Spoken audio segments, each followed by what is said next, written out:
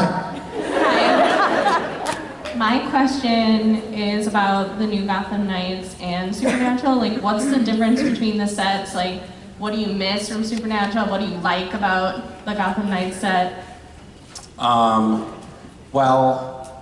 I haven't. You know, we shot the pilot in. Wait a minute. Can't remember what's a secret and what's not a secret. Every time since I started working on Gotham Knights, every time I've gotten up on stage, I've said something that's gotten me in trouble. So I'm trying really hard to be a good actor right now. What is different is that the Gotham Knights so far is a bigger show. So there's a little bit bigger budget, there's the scope and scale of things is a little bit more epic. They're putting a lot into the post-production CGI. So, like this is probably something I'll get in trouble for. So the sky, like they're doing a lot of CGI of the skyline to sort of create this Gotham universe that feels kind of epic in scope. But that's like the sky itself will be kind of like painted in a lot of the show. On Supernatural, we didn't do that. If it was like, you know, we were shooting a scene that's supposed to be summer in Kansas and it's snowing. We're like, well, whatever, it's snowing in Kansas in the summer. It's fine. Whatever, it's Supernatural and nobody's actually watching this sober anyway, so it's fine. But as, like this show at the outset is just the scope and feel of it, like, is a lot bigger. I mean, I think the fact that there's, I don't know how, you know, we have whatever, 8 series regulars on the show or something. I should know that number. But on Supernatural, you know, when I joined, there were 2 series regulars. And the scope of the show was often more intimate and small, and like we spent a lot of time in like a motel room, whereas in Gotham Knights we'll probably spend a lot of time in this, you know, expansive interior set that is the Batcave. So it's different. They're also kind of working in this weird anachronistic, which means out of time. It's like kind of that doesn't really what that word means, by the way. But it's like, it's not quite fixed in any specific time. It's like, or it feels like it's maybe 20 years ago, sort of. But it's got like a weird kind of combination between Gothic and early 2000s and like pseudo cutting edge technology vibe. It's kind of its own little universe, which is another thing in Supernatural that I don't think that we had to create. It was like we're in this world, whatever this reality is, and now we're creating something that's the whole show is taking place in sort of an alternate reality, which is kind of cool. Thanks. Hi. But what's the worst prank out of like all the years that Jared and Jensen has pulled on you? Well, the worst prank. Well, I would say we'd probably been working together for about 10 years, and this was sort of like spread out over a period of maybe 6 or 8 months, where they were pretending to be my friends. And then at the end, I was like, oh, you guys got me. When I realized they hated me. Oh, no, that didn't really happen. I did that to them.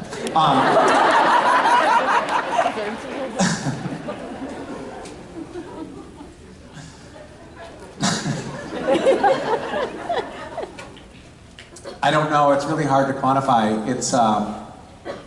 It was a protracted trauma. Not one specific incident, but it was just this constant unfurling the uneasiness that I had over time, the feeling of dread that I had every time I pulled onto the studio lot, the night sweats. Yeah.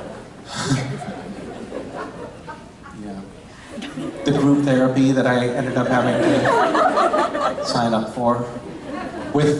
It was a support group just with other actors who had worked on Supernatural. Yeah, just because of the torture. Yeah. Well, I don't know. You know what? I guess I will. I would say this. There are a few incidents that stand out for me, and I think that there's a common thread. And I'll tell you what it is in a minute, but I'm not going to tell you at the outset because then it would ruin the story. So there was this one time, and I've told this story many times, so I'll make it short. But it was the episode My Bloody Valentine. We're in this room, and I'm walking up to this stainless steel table that has some human hearts on it, and approaching Sam and Dean. And I walk up to the table, and in the scene, every time I get to the table, there's something under the table in my crotch. And it's Jared with a broom handle, or Jared is very good at just lifting up one leg, which is something he deployed so many times. Because if the camera is on, both of us, but it's framed here, and he can keep his torso still while lifting a leg into my crotch, then he can make it look like I can't do the scene. It's maddening. Anyway, that kept happening over and over again, and I was like delivering a line to Jared, and then I would laugh, and the director who was just seeing my face in the other room was like, Misha, can you please pull it together? We're running out of time. And then Jensen said, Misha, don't deliver the line to him, just deliver the line to me. And I was like, thank you. And then I delivered the line to him, and I said the line to him, and he goes, he winks and gives me a kiss, like kissing face. And that bait and switch where he's like, oh, I'm your friend. But then he also gets on the bandwagon. And the same thing happened when I was directing. Jared pied me in the face. The entire crew had stopped what they were doing and actually just turned the cameras onto me because they were in on it too. It was like a collective sabotage. And then Jensen was like, oh man, that was too much. I'm sorry. Here's a t-shirt out of my trailer. Help me get cleaned up. And then we walked off the stage and Jensen pied me. Those are the real traumas. When you think it's someone looking out for you, and then they get you. So glad that show's over.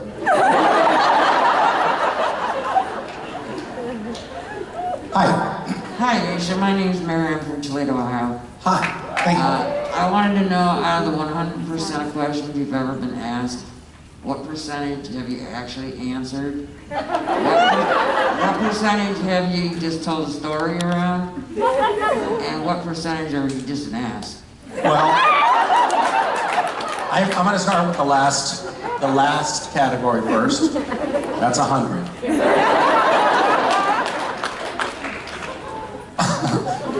This would take some deep sociological investigation. There's got to be a social scientist here who can watch thousands of hours of footage and analyze this to get you the data that you need to answer this question.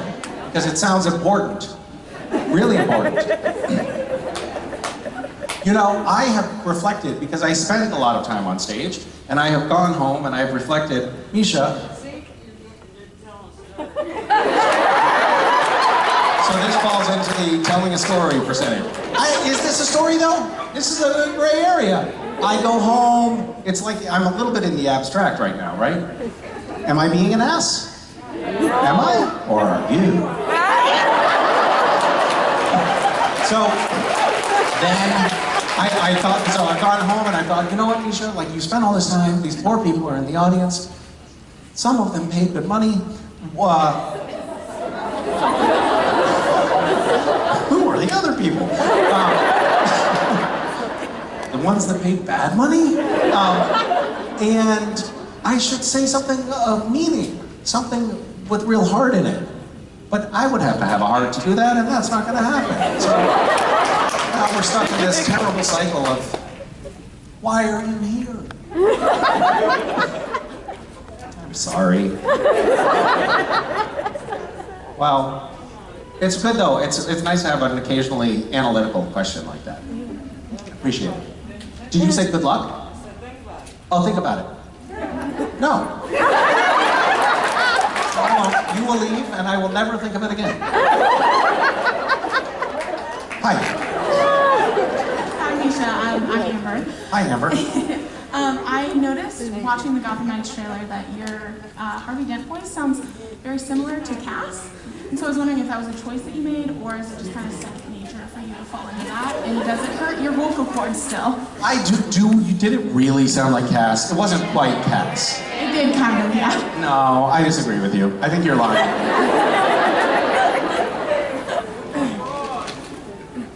What? It was what? Yeah. I will prove you wrong. When you watch the series, I think you'll see that it is not. Not Cass. It might be just automatic now. When I'm in front of the camera, I'm like,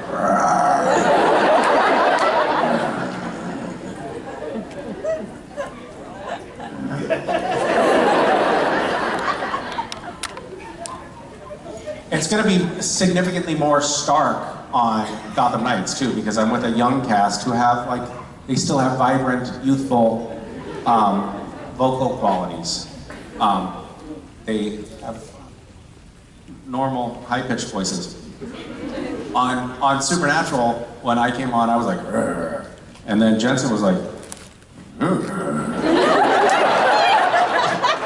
Jensen, who had been the deep-voiced guy on the show, was all of a sudden like, oh, no you don't, dude. No you don't. You don't step on my low voice. I'm gonna go lower than you. And then he was like, "Rrr." And then I was like, fuck you.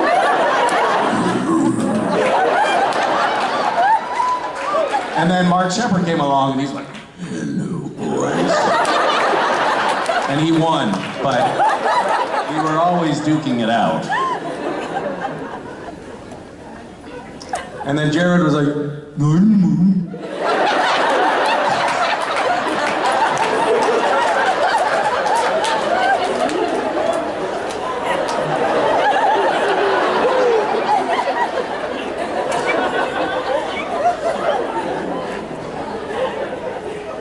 Do I talk first? Do you talk first? I don't know what to This is an awkward. Okay, I thought you were gonna say It's an hi. awkward first date. I will say hi. Hi. I'm sorry. Now I cut you off. Hi. My name's Kathy. Kathy, thanks for taking this conversation by the horns. Okay. This is my first con. Oh, ever. really? Yep. Congratulations. How's it going for you? Well, much more amazing at this moment. What was it that caused you to make the decision to do this? How did you become this desperate? What? What brought you here? Okay, well, How do you decide? Like, oh, that's what I'm gonna do this weekend? I actually decided in 2019. There are a lot of people here who, back in 2019, were still into Supernatural, and they're like, yeah, I want to do that, and now they're like, oh, God. No, I'm still just as excited. So, just waited 3 years. Okay. Wow, that's amazing. 3 years. Yeah. Yeah. So, how many of you actually booked this 3 years ago? Wow, amazing. That's a lot of time to build up anticipation or dread or whatever it is. Well, I'm glad that so many of you survived to be here from the time that you purchased tickets until the time the show happened. Can you imagine booking something 3 years in advance? Why did several people say yes? That's so weird. I'm going to Australia next week, and I was like, yesterday, I was like, you know what? Maybe I'll bring my kids. And we'll make a trip of it. Which, by the way, you can't do if your kid's passport is expired. But, wow, so you're planners, some of you. That's amazing.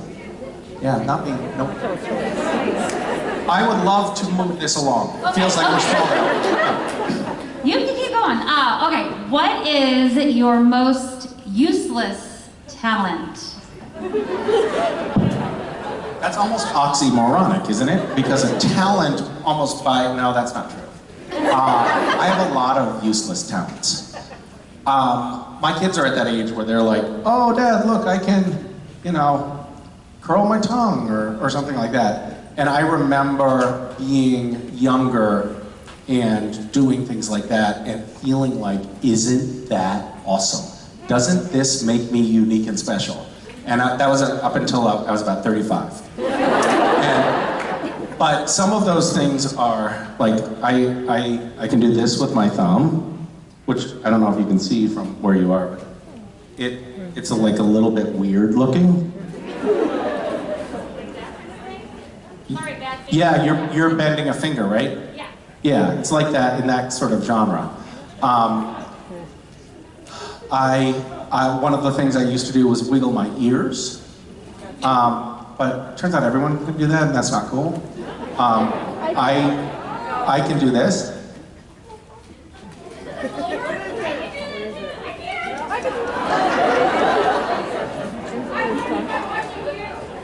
I learned by watching you. That's like those 80s drug commercials.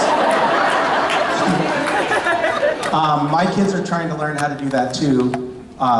And I think if they keep at it, they might get there. And then the other thing is eyelid flipping. And all of these things are fresh for me because I've been doing these things with my kids. Because I know they look to me for guidance. And these are the things that I'm passing on to them.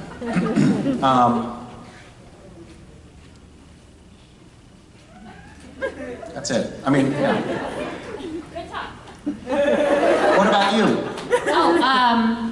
Well, It doesn't have to be in that same No, thing. That's just what came up for me. It's also a facial thing. I can move my nostrils in and out to the song Tainted Love by Soft Cell. What? I don't know. I mean, if it was on karaoke last night, maybe I could have showed it off, but nobody called me up there, so. So, is it just that song? I haven't tried other songs, but every time that one comes on, that's what I do. Is it like an automatic response? Like you're in a fugue state of some sort? Like somebody planted a chip in your head, and when that song comes on, like the Manchurian Candidate, you're like, must move nostrils. Yeah, I don't even realize it's like a reflex, so. That's amazing. Wow. That's a true talent. And I would say that it's useful, but I can't think of how it would be deployed usefully. I'll think about that though. Unlike that other question, that's something I will think about. Hi. Hi. So my question is sort of related to your kids. You had mentioned that you had started watching Supernatural with your kids, and I've noticed that the kids have interesting takes on various subjects. What's their reaction? Have they gotten to an episode where you're in it, or are you starting from the beginning? We're starting from the beginning. Okay. So, and we only watch, one episode a week or something. So there'll be about 30 before they get to the meeting. I'm always amazed when I meet people and they're like, yeah, I watched the whole thing in a month. I'm like, are there that many waking hours in a month? How do you do that? How much crystal meth are you doing? That's crazy. I remember when I was watching Supernatural, like when I first got on Supernatural, I was like, oh, I should bone up and watch some episodes, and so I would watch maybe like 2 episodes in a night, and then I would have nightmares. Like for sure nightmares. And I can maybe watch 1 a day, and it has to be long before I go to bed, because my soul is too intact for this. And in a weird way, I just called all of you soulless. So I was a little trepidatious about having the kids watch, like, the first episode. It's pretty terrifying, right? And these are kids that, like, I took, you know, when Frozen came out, I took them to the movies and they started crying 5 minutes in, and they're like, "Get us out of here, this is terrifying." And they have had some trouble with some scary things and like have nightmares, and they want to clean their palates afterwards. Like if we watch something that is surprisingly a little bit scary, they're like, "Now can we just watch Friends? Can we just watch an episode of Friends?" And I'm like, "No, it's bedtime." And they said, "No, I need to watch Friends just so otherwise I won't be able to sleep." And then I say, no, we'll just watch, you know, Texas Chainsaw Massacre again. But with Supernatural, for some reason, they're just like, no, doesn't affect us at all. They have no feelings. It's really weird. I don't get it. What's their take was your question.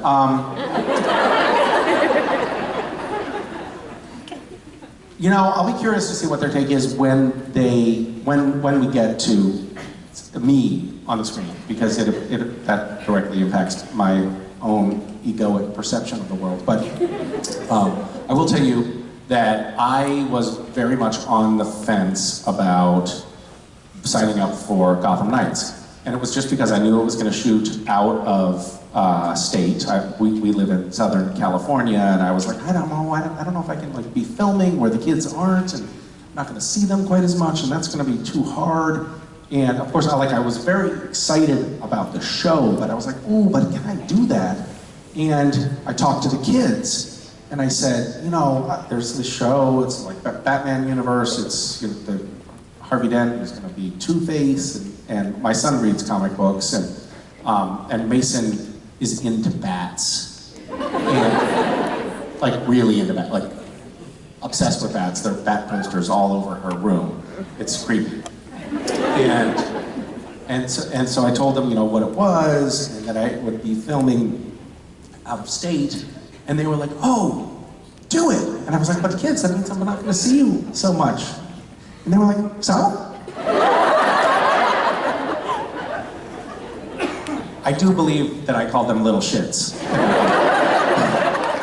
But they were so enthusiastic about it that ended up being the tipping point for me. And I was like, okay, if they're really, like, they seem so genuinely excited about it that I was like, okay, that's license to do this. And also, you know, I get to be in the Batman universe, which is really cool because I'm into bats. So, there you go. Hi. Hi, my name is Veronica. This is my daughter, Sirena. She's Hi there. too shy to ask, but she wants to know what's your favorite scary movie? Oh my goodness. Can I ask you a question before I answer? Sirena? Sirena. What's your favorite scary movie? Secrets of Sulphur Springs. Secrets of Sulphur Springs? It's a Disney show from Disney Channel. That sounds terrifying. What happens in that show that's scary? That a girl, Savannah, disappeared 30 years ago from the Tremont, and now a kid named Griffin, he lives there with his family because his dad used to go there for summer camp when Savannah disappeared. That sounds very scary. And so it's like a mystery where you're trying to figure out what happened 30 years ago at the summer camp? I think she disappeared because, like, she disappeared through a time teleporter, and Griffin and Harper, they tried. I'm getting heart palpitations just hearing you talk about this. So are they time traveling too? Yeah, they time travel to Savannah's time, and then they go in another time portal where they try to find Savannah because she went like a long time ago. Like she sees like there's a storm when she went into like a hotel, but she thought that it was a prank. But then Griffin and Harper told her that it was. Don't tell me all the details, because then when I watch it, it won't be a surprise anymore. You know what that's called? Spoiler. How old are you? 8. You're 8. You sound like you know the story so well. You could have been one of the writers of the TV series. When I was 9, in the summer, there was a movie that came out called. It was based on a Stephen King, who's a scary book writer, and a lot of his books have been turned into movies. And there was a movie called Maximum Overdrive that had trucks on the poster, and I was into trucks. So I treated myself to a matinee screening of Maximum Overdrive by myself when I was 9, because I had money from a paper route, and there was air conditioning in the movie theater, and it was summer and it was hot, so this seemed like a win all around. And then I remember I couldn't sleep for like a week. It was terrifying, because all these trucks and cars and lawnmowers and things came to life and then started attacking people. It's terrifying. So my recommendation to you is don't watch that movie. Okay. Nice chatting with you. Bye.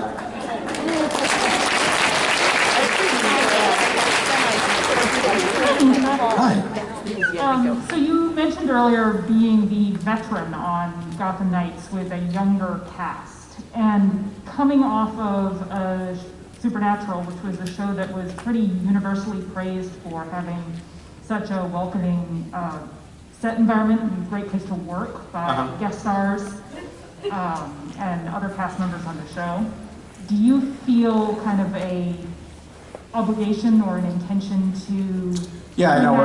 Yeah. Like it's basically on day 1 of shooting, I let everyone know, like, this is my show.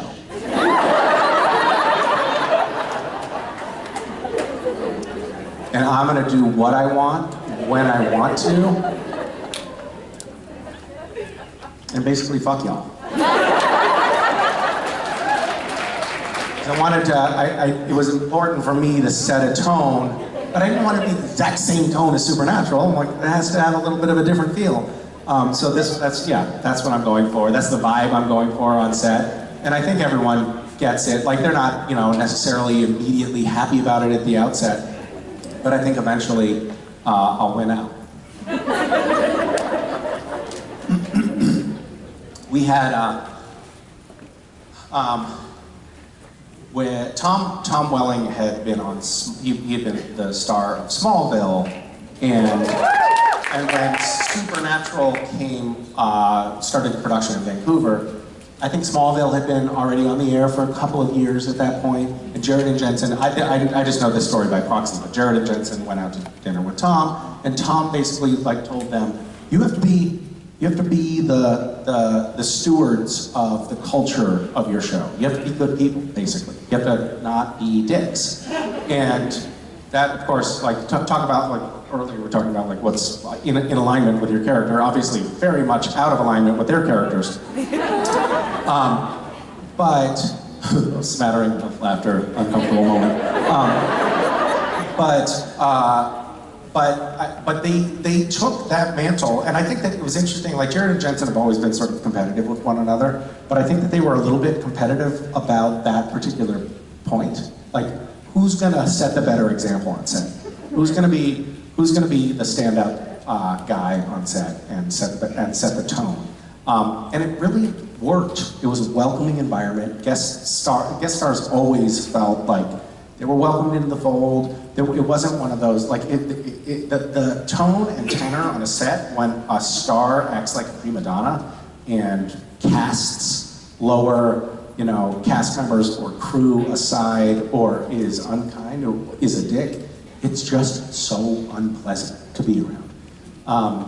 And I think that one of the dangers, frankly, of being a successful actor at a young age is that you are not a fully formed human. And so when you're suddenly placed in actors get doted on, and they kind of get showered in praise, and They can be, if you're a prima donna, you kind of get what you want. And so it can be tempting to fall into that trap as a young actor. And I think, you know, by the grace of God, Jared and Jensen didn't do that. And they set a really good tone. We would have these dinners once a year with the president of the CW, Mark Pedowitz, who's a great guy and a really great leader. And he would always have us have a cast dinner with the cast of a couple of other shows that were just starting up.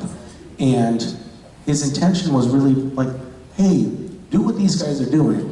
Set a tone on set where everyone is happy to come to work, where you're showing up, knowing your lines, and on time.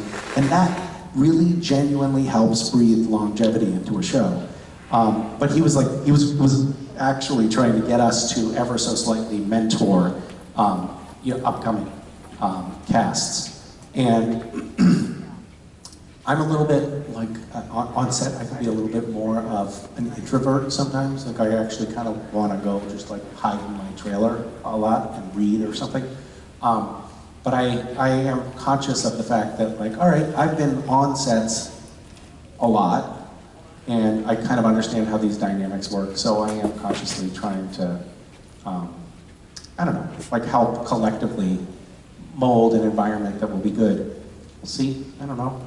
But it's so important. It's a funny thing. I noticed when I first got on Supernatural and first got like started getting shuttled around by a driver in a limo to publicity events and stuff. It was this brief moment where I was basically an entitled ass. I was like, you're late, you know, like, ugh. And just started noticing entitlement welling up in myself. And luckily, I think I mostly caught that and mostly nipped it in the bud. It rears its head from time to time, but it's like, there's a draw to it, and the entire system of how sets are set up is designed to cater to the prima donna actor. Because if they don't deal with the prima donna actor, a prima donna can just shut production down. Somebody can just sit in their trailer and stay there for hours and cost the studio tens of thousands of dollars in overtime. So the entire system is like, can I get you anything? Can I dote on you? It's almost like you're treated like royalty, and that can go to your head really quickly. So it's something that, I don't know, it's something that I think about, and I wish we had a different system. Like in Europe, from what I understand, a lot of actors are just treated like other crew members, which is how it should be. We're all just working on this thing together. No one's better than anyone else, except for some of us are a little bit better, but you know. Okay, that's enough. Hi. My name is Remy, and I've got a question about the trap episode. When Cass and Dean were in purgatory, what do you think that Cass's thoughts were in reaction to Dean's prayer? Yes.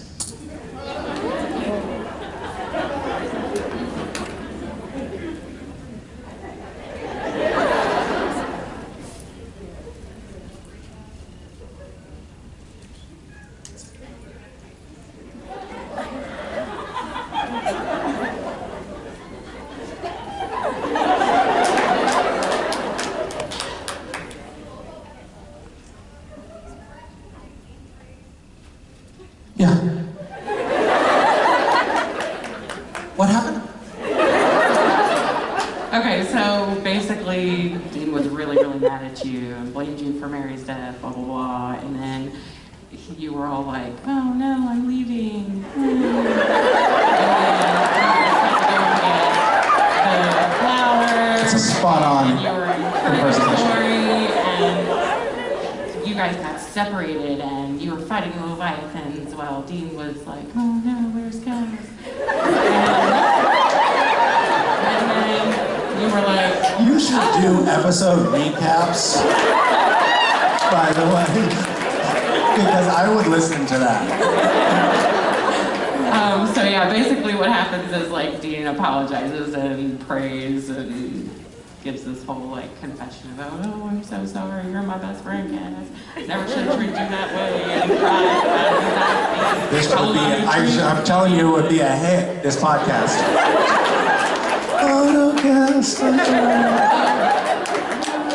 I guess me and my cousin already have a podcast, so maybe this will have to go on. Okay, yeah, I think we should do that. Let's try it out, yeah. So anyway, it's what would Cass's thoughts have been after Dean finally apologizes for treating him like crap. It's when he went fishing. Do you remember when Cass had to go fishing and like he fell off them? It's gold, isn't it? I would listen to that. What you're encapsulating so nicely is the internal dialogue, the subtext that's going into everything, right? Which is all of, yes, I'm using that word, which is clearly all of the characters are like whiny and self-pitying. And I think that that's like the nugget that so many people miss about Supernatural. Like, these are all just whiny, insecure, clingy, needy characters, right? Oh, no, I could fish by myself.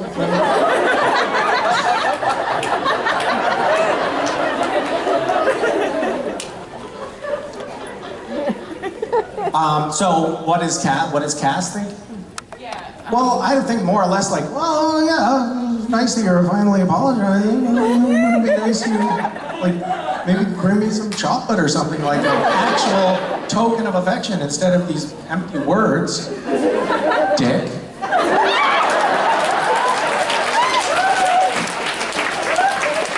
Thanks. Hello, Misha. Hi. I'm Elizabeth.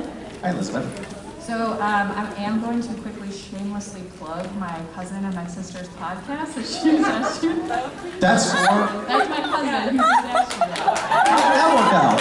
I don't know, perfectly. Wow, that's amazing. Did you plan that at all? No, it just... Did one of you have to cut in line in order to make that happen? It's Is it just an enormous family? It's supernatural, that's all it is. Don't do that. They're not another Thursday podcast, so check them out. Not another Thursday. Yes. My question for you is, though, how do you think Castiel would have reacted to the fan fiction episode, seeing the play that the girls did? I think probably would have said great casting. I'll tell you how I reacted.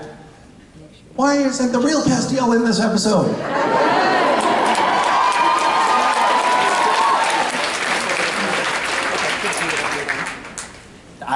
That one was a tough pill to swallow. The producers were like, don't worry, like Castiel's still in it, it's just like in the na-na-na-na-na, and I was like, yeah, that doesn't quite work for me. What do you think his reaction would have been? I think he would have been very confused, but would have loved it ultimately. Just kind of stand off to the side and be like, what's happening? Why am I here, but also there? And why are you here, but also there? Well, I think Castiel would have known that wasn't him. I said it was great casting, but it wasn't spot on. That was pretty good. Pretty good casting. It was pretty good.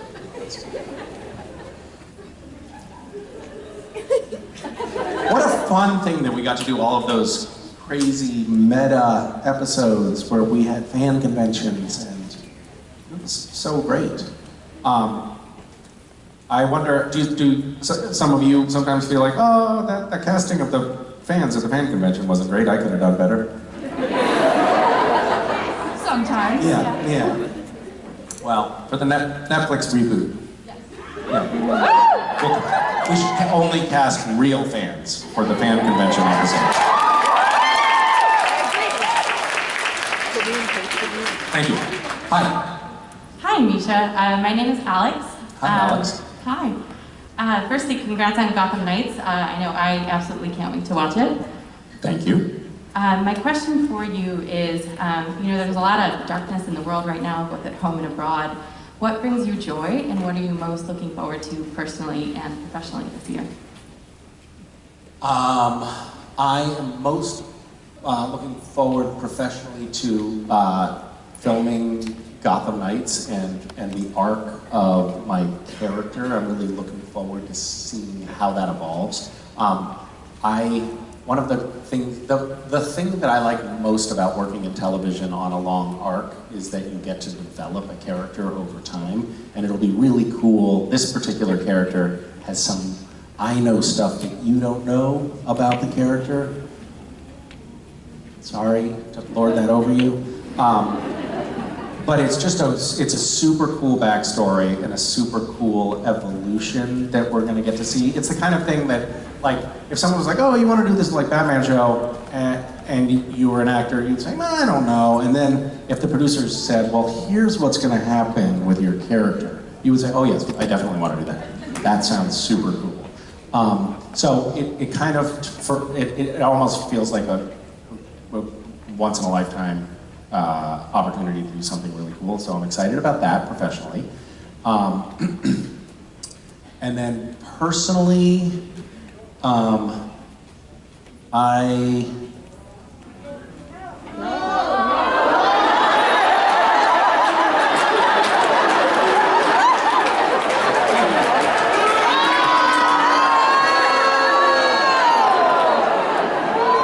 Wow.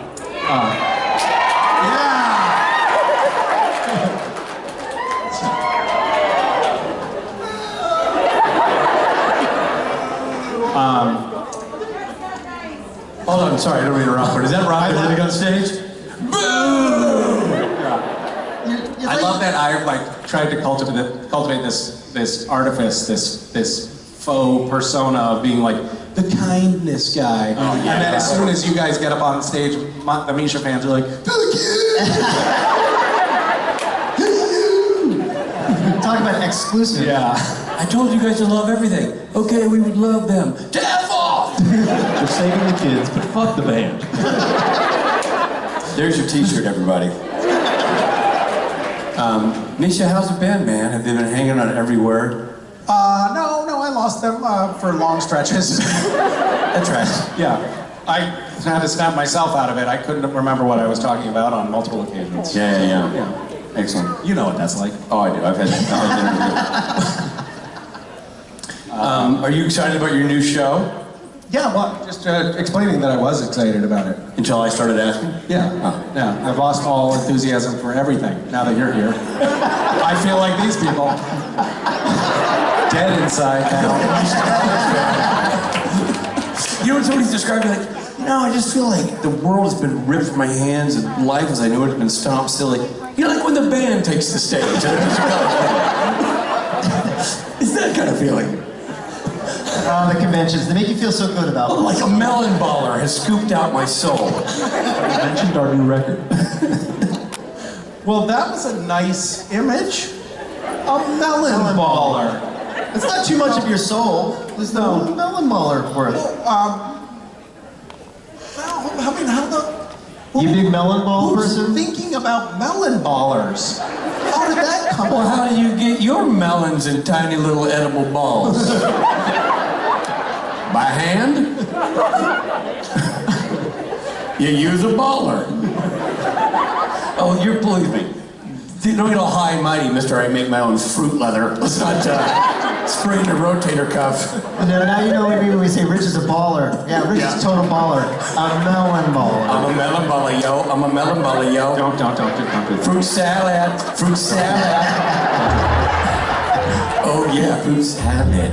I'm a melon baller. And the raisin. And the guava. Who wants a guava? Is there a way to...